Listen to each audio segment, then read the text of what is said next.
బ్రతుకుని బ్రతుకుగా మార్చగలిగిన సర్వశక్తి కలిగిన దేవుని సరసన చేయి. బ్రతుకుని బ్రతుకుగా మార్చగలిగిన పరిశుద్ధుడైన దేవుని కౌగిలికి చేరి ఆయన అనుగ్రహించే ఆ బ్రతుకుని మనం ఆహ్వానించాలి.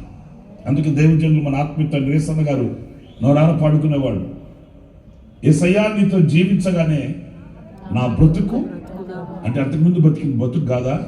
బతుకు కాదు. మీరు బాధపడకండి. కొంతమంది దుఃఖంలో ప్రార్థన చేయించుకోవడానికి వచ్చినప్పుడు ఆ ఆవేశంలో అంటుంటారు, ఏం బతుకాయా? నేను బతుకుతున్నా, ఒక కుక్క బతుకుతుంది. నేను అనే మాట కదా అలా అంటుంటారు. నేను బతుకుతున్నా, పశువులు జంతువులు బతుకుతున్నాయి, నాది కూడా ఒక బతుకేనా? వీడి దగ్గర తన్నులు తిని, ఆడి దగ్గర తన్నులు తిని, వీడి దగ్గర మాటలు తిని అన్ని తినడమే. మరి ఇలాంటి బ్రతకడం ఎందుకయా? ఆ దేవుడు నన్ను తీసేసుకోకూడదు అని ఏడుస్తుంటారు కొంతమంది. నిజమే, బ్రతుకు అంటే అది దేవుని సంకల్పంతో నిండి ఉండాలి. ఆ బ్రతుకు దేవుని యొక్క ప్రణాళిక చేత నడిపించబడుతుండాలి. ఆ బ్రతుకు దేవుని చిత్తానుసారంగా ఆ బ్రతుకు ప్రత్యక్షం కావాలి. ఆ బ్రతుకులో దైవత్వం ఉట్టి పడుతుందండి.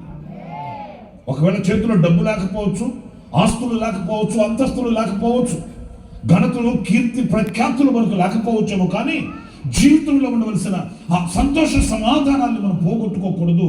దేవుడితో మనం ముడిపడి ఆయనతో అడుగులు వేస్తున్న జీవితంలో ఉండవలసిన ఆ సుఖశాంతుల్ని మనం ఎప్పుడు కూడా జార విడుచుకోకూడదండి. నా ప్రియమైన సహోదరులారా,